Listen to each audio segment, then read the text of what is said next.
Assalamualaikum warahmatullahi wabarakatuh. Selamat sore, salam sejahtera untuk semua. Yang saya hormati Bapak Wakil Gubernur DKI Jakarta, Bapak Sekda, dan seluruh jajaran. Sore hari ini adalah pertemuan darurat seluruh jajaran Pemprov DKI Jakarta. Lebih dari 1.000 akun yang saat ini mengikuti.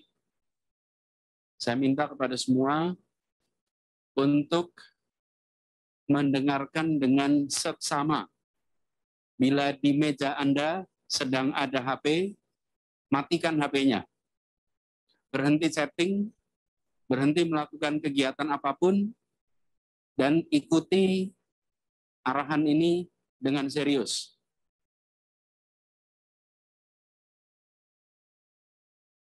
Ini adalah pertemuan persiapan untuk menghadapi badai turbulence yang akan kita sama-sama hadapi 2 minggu ke depan atau lebih. Jakarta memasuki kondisi darurat, sudah ditetapkan PPKM darurat, diumumkan oleh Bapak Presiden kemarin. Kita semua bertugas untuk melaksanakan dengan baik, dengan tuntas. Karena itu saya meminta perhatian kepada semuanya untuk mengambil tanggung jawab. Sebelum saya menjelaskan tentang langkah-langkah yang harus kita lakukan, saya ingin kita semua memiliki pemahaman yang sama atas situasi yang sedang dihadapi di Jakarta. Kita seperti mengendarai sebuah pesawat besar dengan penumpang yang amat banyak. Kita yang berada di ruangan ini, seluruh yang ikut Zoom ini adalah orang-orang yang berada di kokpit, yang berada di dalam kokpit pesawat, yang kita harus memberitahukan, kita harus mengarahkan kepada seluruh penumpang yang ada dalam pesawat kita. Karena penumpangnya tidak tahu kondisi dengan lengkap. Yang tahu kondisi lengkap ini kita yang berada di kokpit ini. Tapi kita harus memberitahu semuanya. Kita akan memasuki kawasan turbulence. Semua pasang ikat pinggang, ikat pengesabuk pengaman, pastikan tidak ada yang lalu lalang, semua duduk di kursinya, melewati masa turbulence dengan tertib. Itu protokol yang biasa dilakukan apabila sebuah penerbangan memasuki kawasan turbulence. Jakarta sekarang memasuki turbulence, menghadapi badai, dan kita harus memberitahukan kepada seluruh warga kita untuk bersiap. Dan kita adalah kru, kita adalah pemegang kemudi. Bayangkan itu yang sedang terjadi di Jakarta. Karena itu kita punya tanggung jawab untuk ambil peran, kita punya tanggung jawab bukan menonton. Dan kita harus tahu kondisi yang sesungguhnya sedang terjadi. Silakan dipasang slide-nya kepada semua, harap memperhatikan dengan amat seksama. Ini adalah data-data yang kita semua harus tahu. Nanti akan saya kirimkan lewat Kominfotik untuk bisa dilihat secara detail oleh semuanya.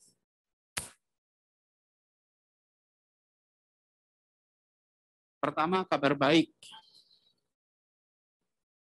Kabar baik di Jakarta, kita semua tahu bahwa untuk bisa melewati pandemi ini, kita harus melewati 2 rute. Pertama adalah melakukan vaksinasi sehingga tumbuh imunitas atau terpapar COVID lalu tumbuh imunitas. Kita tidak ingin lewat rute kedua. Kita ingin lewat rute pertama, yaitu vaksinasi. Karena itu kita harus memvaksin seluruh warga Jakarta yang berusia di atas 18 tahun, dan alhamdulillah sejak kemarin kita memvaksin yang di atas 12 tahun. Bagaimana datanya? Anda bisa lihat di sini. Alhamdulillah, kabar baiknya target penduduk usia 18 ke atas adalah 8,8 juta. Saat ini sudah mendapatkan vaksin 4,5 juta, 4,498. Dari angka ini menunjukkan bahwa kita on the right track di dalam program vaksinasi, dan harapannya bisa tercapai seluruh orang dewasa sebelum akhir Agustus. Dan ini harus kita lakukan sesegera mungkin. Saya minta kepada semua untuk menggerakkan mitranya agar bisa ikut program vaksinasi. Misalnya, Dinas Perhubungan itu punya banyak mitra. Pastikan mitra-mitranya mengerahkan anak buahnya untuk vaksinasi, keluarganya ikut vaksinasi. Begitu juga dengan SKPD-SKPD yang lain. Semua SKPD, semua OPD, semuanya harus bergerak mengerahkan warga untuk mengikuti program vaksinasi. Dengan cara seperti itu, maka kita bisa memastikan bahwa seluruh masyarakat akan bisa mendapatkan vaksinasi secara tepat waktu. Yang kedua adalah kemampuan testing. Kemampuan testing di Jakarta amatlah tinggi, dan dengan cara seperti itu, maka kita bisa mendeteksi secara cepat kasus-kasus yang ada di Jakarta. Bapak Ibu sekalian yang saya hormati, saya ingin kita semua menyadari bahwa penting sekali bagi warga untuk bersedia dilakukan pengetesan apabila terpapar oleh individu yang positif COVID. Bantu menyadarkan bahwa ini bukan sebuah situasi yang biasa-biasa saja, ini extraordinary. Lonjakan kasusnya nanti saya akan tunjukkan amat tinggi, dan itu menggambarkan bahwa kita berhadapan dengan varian COVID yang berbeda dengan yang pernah kita hadapi sebelumnya. Bapak Ibu sekalian yang saya hormati, sekarang saya ingin gambarkan situasi yang sedang dihadapi.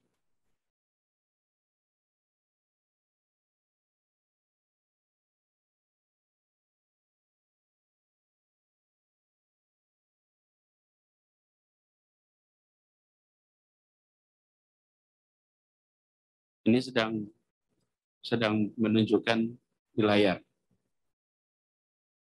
Ini Anda, Bapak Ibu sekalian, bisa lihat posisi kita. Jumlah orang dites di Jakarta rata-rata per hari sekarang sekitar 22 hingga 25 ribu. Nah, ini situasi per hari ini. Kasus aktif di Jakarta ada 78.000 kasus aktif. Ini adalah angka tertinggi di dalam sejarah pandemi di Jakarta. Silahkan Ibu-Ibu, Bapak lihat di sini. Ini adalah puncaknya pada saat gelombang pertama. Pada saat itu angkanya 26.000. Dan turun sampai dengan akhir Mei. Di akhir Mei, di awal Mei, awal Juni, pertengahan Juni, lompat dan lihat gambarnya ini seperti vertikal. Kalau vertikal itu artinya penambahan kasus setiap hari itu eksponensial. Angka tertingginya 26.000 bulan Februari. Ini kondisi yang amat berat untuk warga kita di Jakarta.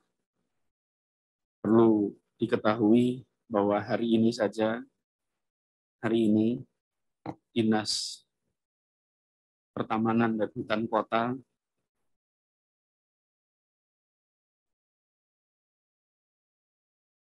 memakamkan lebih dari 300 jenazah. Pada gelombang pertama dulu, kalaupun kita harus memakamkan, tinggi-tingginya itu 140 per hari.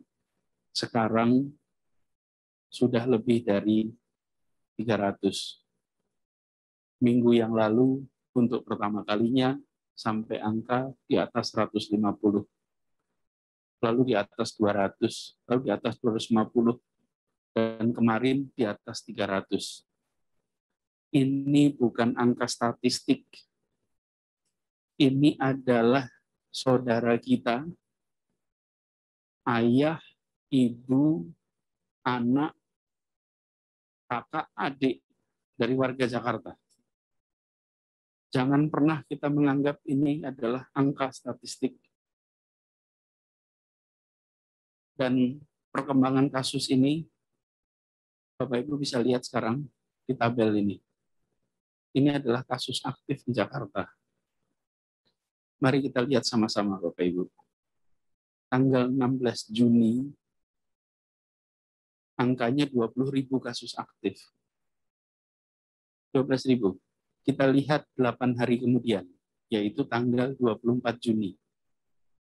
Pada tanggal 24 Juni, ini menjadi 40.000, 2 kali lipat.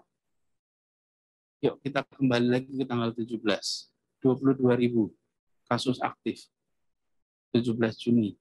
8 hari kemudian, tanggal 25 Juni, 44.000. Dari 22.000 menjadi 44.000. Kita lihat tanggal 19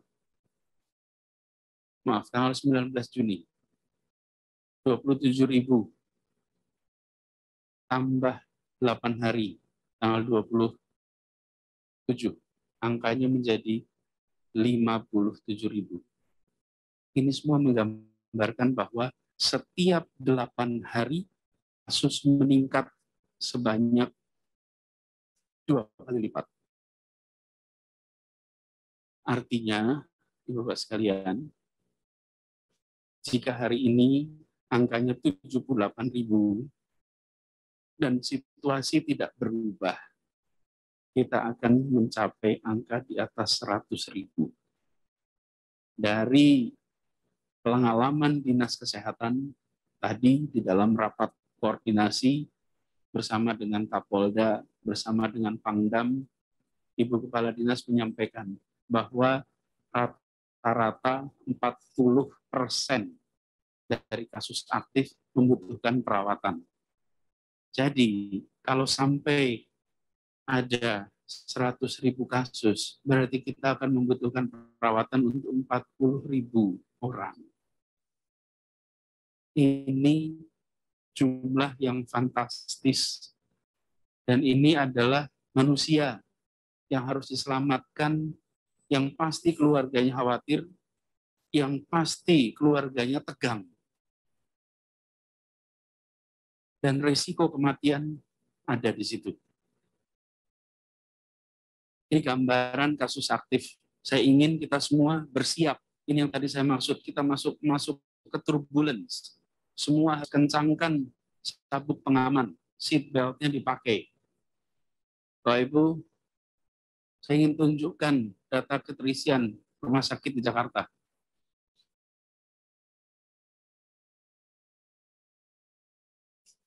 Ini data keterisian tempat tidur isolasi di rumah sakit. Yang warna hitam ini adalah kapasitas tempat tidur. Yang biru adalah jumlah pasien. Oke, kita tempat tidurnya pada awal Juni itu kapasitasnya sekitar 6.500. Keterpakaiannya hanya 1.500. Ini kita ada kapasitas jumlah tempat tidur dengan jumlah pasien, gapnya jauh, aman kita.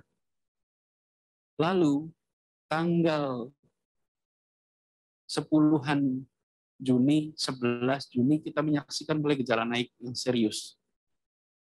Tanggal 13 Juni, Pemprov, Polda Metro Jaya, Kodam Jaya mengadakan apel siaga di lapangan Blok S. Malam hari itu kita kirimkan pesan kepada semua, Jakarta memasuki fase genting. Jakarta berpotensi memasuki fase genting. Rakyat dikabarkan untuk hati-hati, mengurangi kegiatan. Di sisi lain, kami meningkatkan kemampuan rumah sakit. Lihat ini kenaikannya. Ini adalah jumlah tempat tidur yang diubah dari 6.500 tempat tidur saat ini menjadi 11.134 tempat tidur. Ini jumlahnya. Dan yang terpakai 10.220. Bapak Ibu bisa lihat, bila hari-hari itu DKI tidak menambah jumlah tempat tidur, saat itu kita sudah kolaps. Saat itu warga sudah tidak dapat tempat. Dan sekarang pun warga banyak yang tidak mendapatkan tempat, menunggu mengantri di ICU. Kita menyaksikan betapa tantangan ini nyata. Saya ingin tunjukkan Bapak Ibu sekalian, pada saat saya datang ke rumah sakit di rumah sakit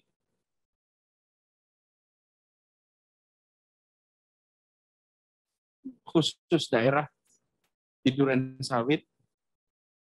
Pada saat itu IGD kita sudah penuh. Saya ingin tunjukkan di sini. Ini perlu waktu untuk muncul di Zoom, tapi saya ingin semua kita menyaksikan gambar-gambar ini. Ini adalah selasar depan IGD di rumah sakit Duren Sawit. Ini adalah pasien orang yang datang yang tidak tertampung di kamar. 92 orang malam itu harus menunggu di selasar. Ini adalah jalan aspal. Ini adalah semula aspal yang kemudian diganti menjadi keramik, diubah menjadi tempat untuk transit karena IGD-nya tidak cukup, tempat tidurnya tidak cukup. Bapak Ibu sekalian, situasi yang sedang dihadapi ini nyata. Ketika kita menyaksikan angka seperti ini, itu bukan berarti semua orang dapat tempat tidur. Ini memang mepet, tapi begitu banyak yang hari ini kesulitan. ICU juga sama. Kalau yang merah ini ICU. Belum pernah, Ibu Bapak sekalian, sepanjang masa pandemi, ini saya tunjukkan di gambar ini, kapasitas tempat tidur kita selalu di atas. dibandingkan jumlah pasien. Sekarang kita dalam posisi sangat berisiko, mepet sekali, dan kita harus menambah tempat untuk penampungan perawatan bagi saudara-saudara kita yang terpapar.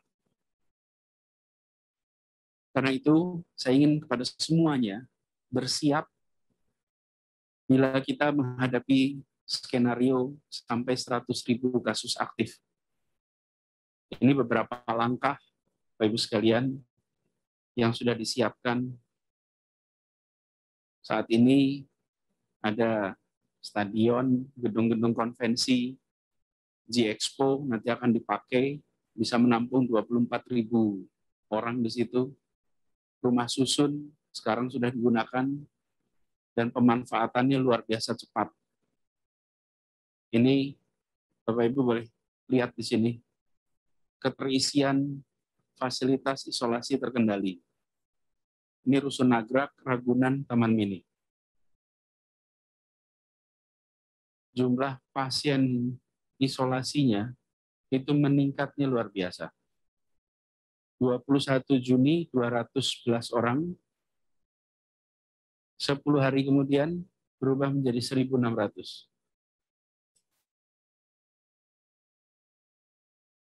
Jadi dalam waktu kurang dari 2 minggu, fasilitas isolasi terkendali di 3 lokasi itu sudah naik hingga 61% dari kapasitas. Di luar ini sedang disiapkan 28 lokasi baru, termasuk Rusun Pasar Rumput dengan total tambahan 6.534 pasien isolasi. Nanti Rusun Daan Mogot, Rusun Pulau Gebang yang potensinya bisa menampung sampai 1.500 pasien.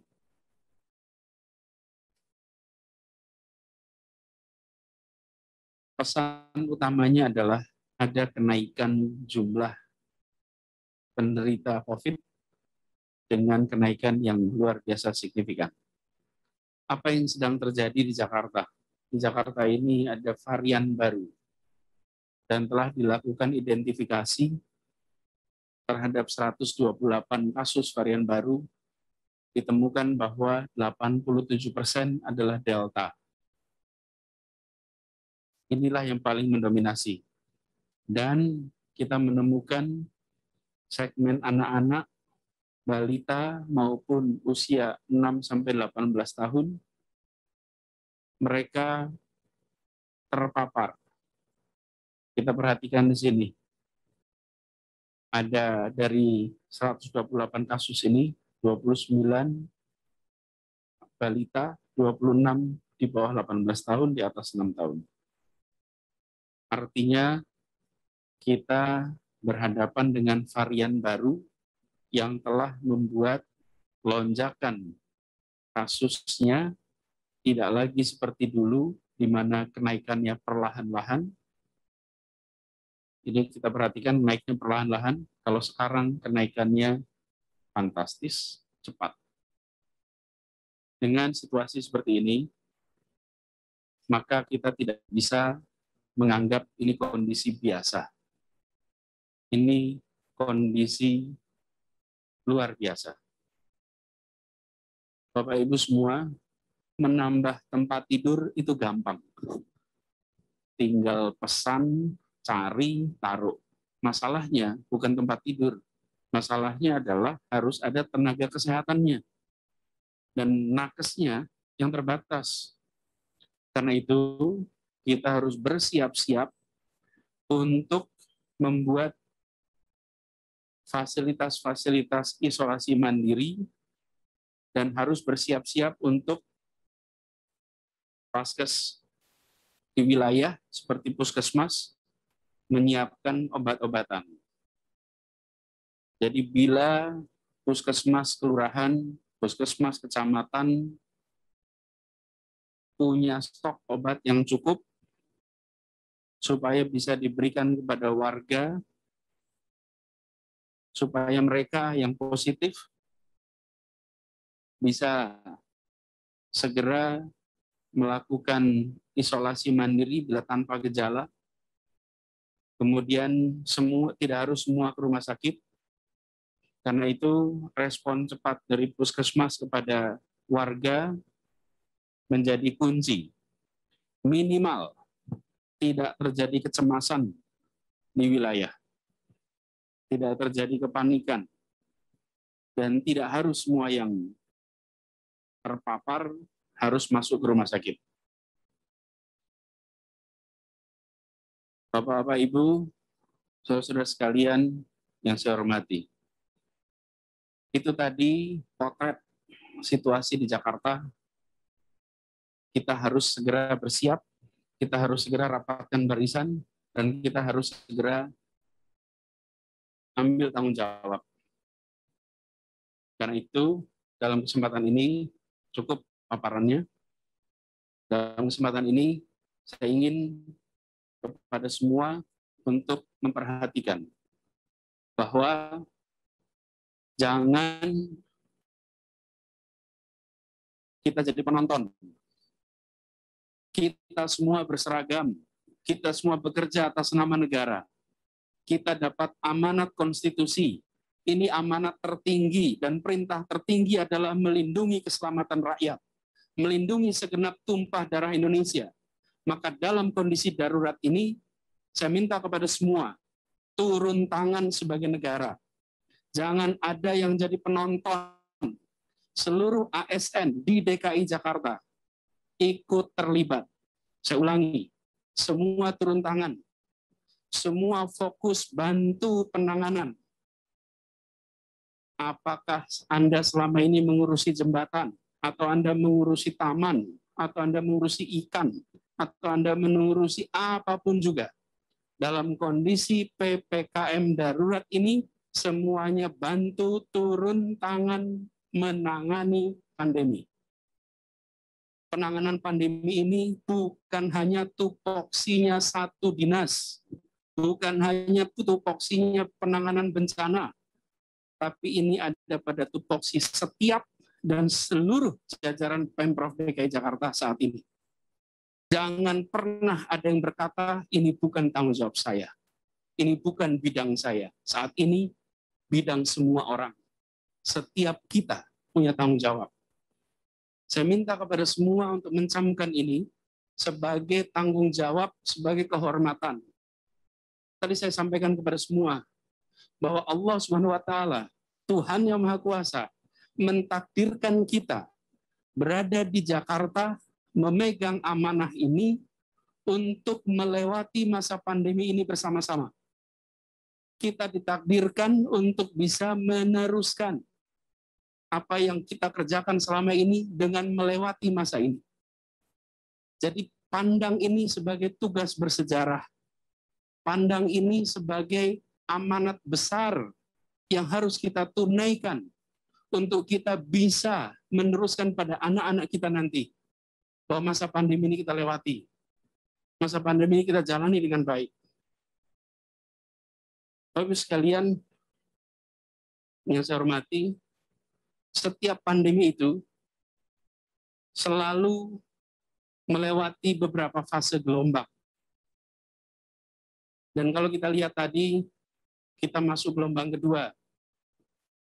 Pengalaman kita sebelumnya, dari pengalaman pandemi flu Spanyol, terjadi dalam 3 gelombang. Dan gelombang kedua adalah yang tertinggi. Itu juga demikian pada kita. Sekarang ini kita masuk ke puncak gelombang kedua. Yang tingginya lebih daripada ketinggian gelombang pertama. Dan kita belum tahu seberapa tinggi gelombang kedua ini. Kita belum tahu kapan akan berhenti, karena itu akan tergantung kepada keseriusan kita. Oleh sebab itu, saya minta kepada semua ada 3 prioritas yang harus kita jalankan sama-sama. Pertama, menyelamatkan yang sudah terpapar. Kedua, melindungi warga yang belum terpapar agar jangan sampai terpapar. Ketiga, menolong mereka yang kesulitan untuk memenuhi kebutuhan keseharian.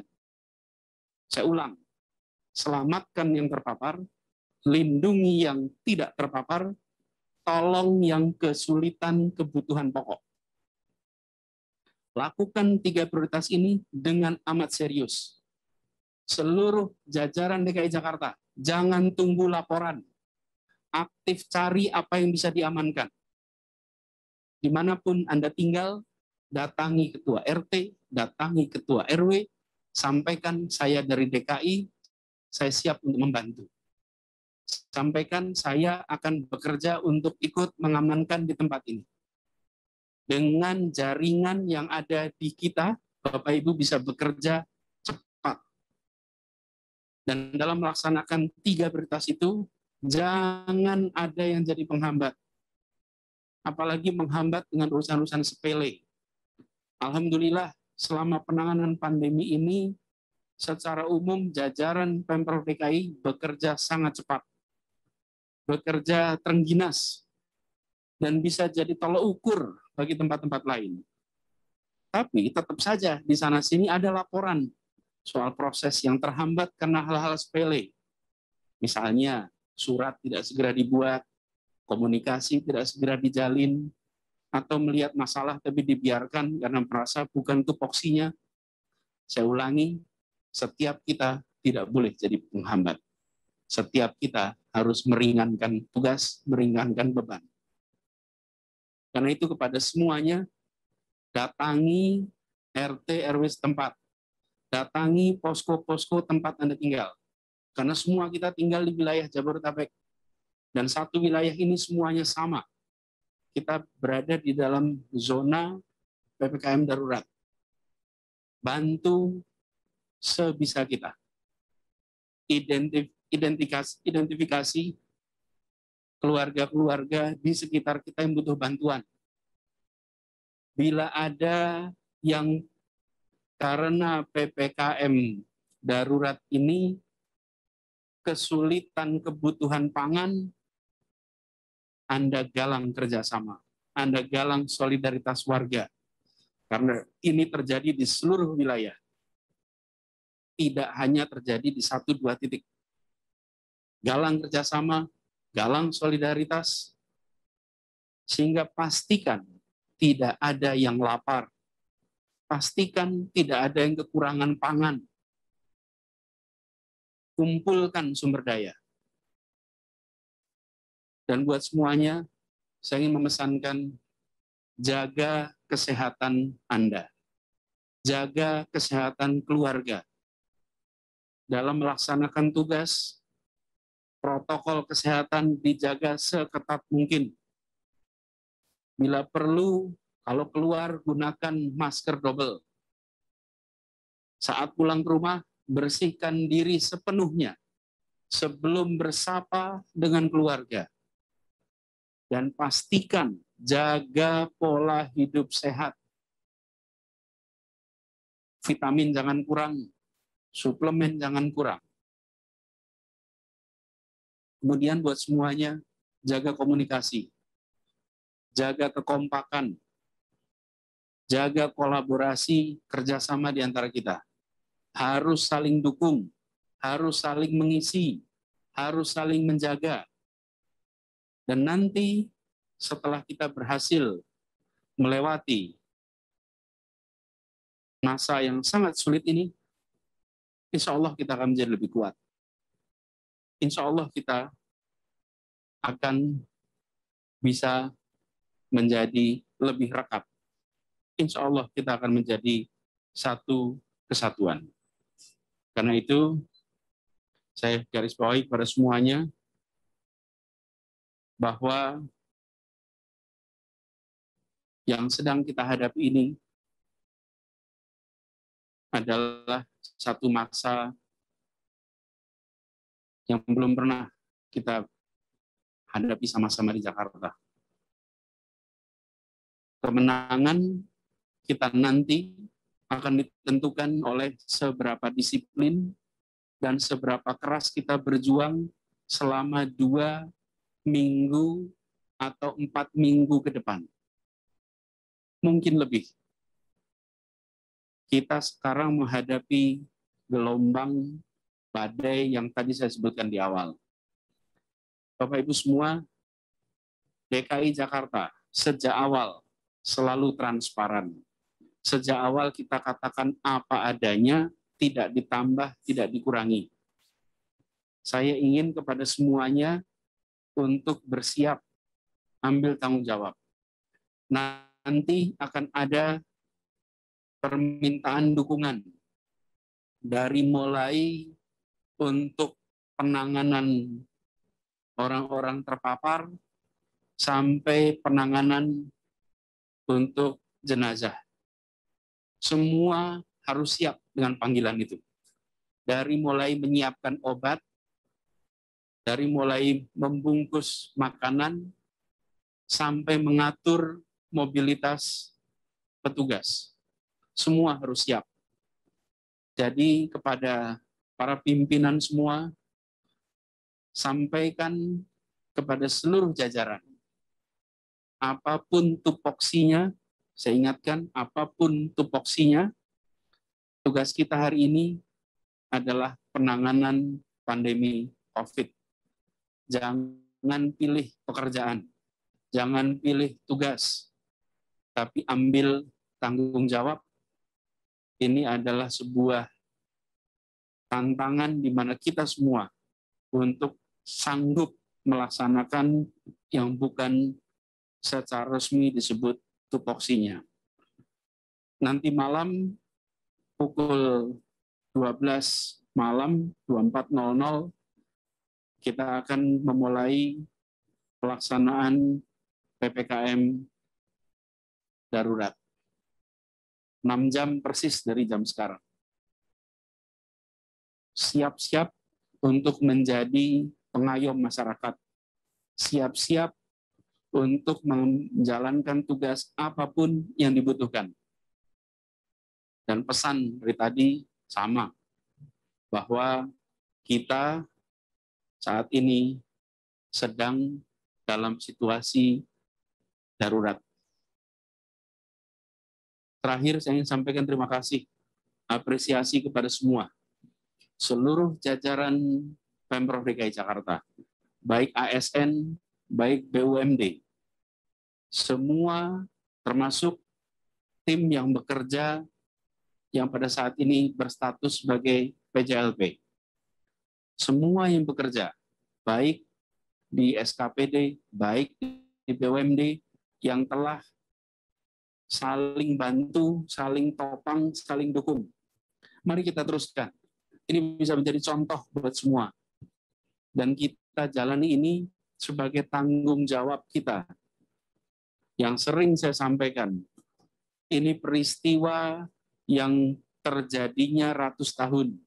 Mari kita tunjukkan bahwa jajaran Pemprov DKI bisa melewati ini dengan baik. Jajaran Pemprov DKI bekerja menyelamatkan warga dengan sepenuh hati. Saya sampaikan terima kasih, apresiasi, dan sampaikan salam hangat saya, salam hormat kami, saya dan Pak Wagub, yang saat ini berada di ruang Rapim di Balai Kota. Salam kepada seluruh keluarga yang ada di rumah. Sampaikan kepada semua bahwa ayahnya, ibunya, sedang mendapatkan panggilan tugas negara untuk ikut menangani pandemi COVID-19. Semua turun tangan, semua terlibat. Sambil kita jangan pernah lupa berdoa. Kita membutuhkan ikhtiar kita dimudahkan oleh Allah. Ikhtiar kita dibukakan jalan-jalannya oleh Allah, sehingga wabah ini bisa diangkat olehnya. Pertolongan Allah adalah tempat kita menyandarkan harapan. Insya Allah ikhtiar kita dan pertolongan Allah menghasilkan kondisi Jakarta yang aman. Kepada semua, terima kasih telah memperhatikan pesan pada sore hari ini. Ini adalah rapat darurat yang belum pernah kita selenggarakan sebelumnya di Jakarta. jalankan 2 minggu ke depan dengan sebaik-baiknya. Insya Allah Jakarta segera terbebas. Demikian dari saya. Salam hangat, salam hormat untuk semua. Terima kasih atas perhatiannya. Terima kasih atas keseriusannya. Insya Allah kita bisa lewati masa ini dengan baik. Dan insya Allah lebih banyak warga Jakarta yang bisa diselamatkan. Assalamualaikum warahmatullahi wabarakatuh.